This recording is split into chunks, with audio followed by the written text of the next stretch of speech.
जाला निकल देवा घर लेके ठेला। अरे माई रे जमाई तोरा भांग बेचेला। हाँ माई रे जमाई तोरा भांग बेचेला।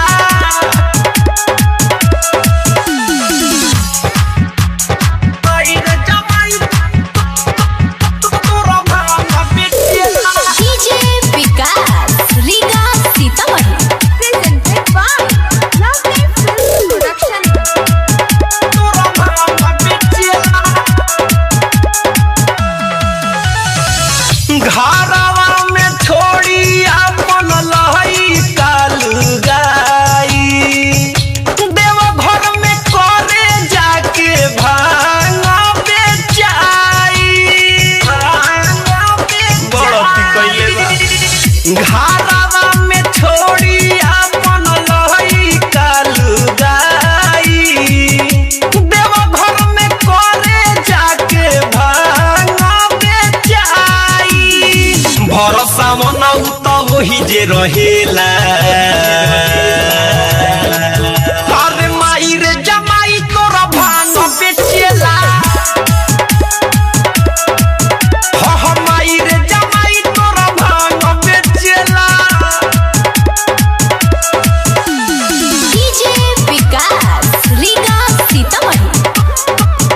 तोरा भांग बेचेला। आप सुन रहे हैं अमित पटेल की आवाज में।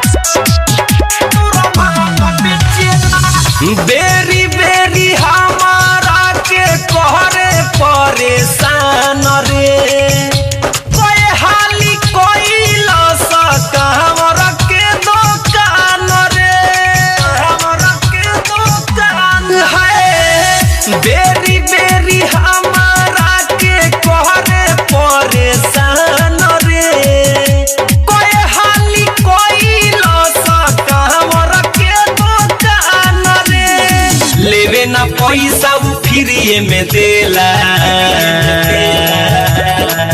अरे माई रे जमाई तोरा भांग बेचेला। हाँ माई रे जमाई तोरा भांग बेचेला। पियला अपने आ सबके पियावे। तोरा दामाद माई मन के ना भावे। जाला निकल देव घर लेके ठेला। अरे माई रे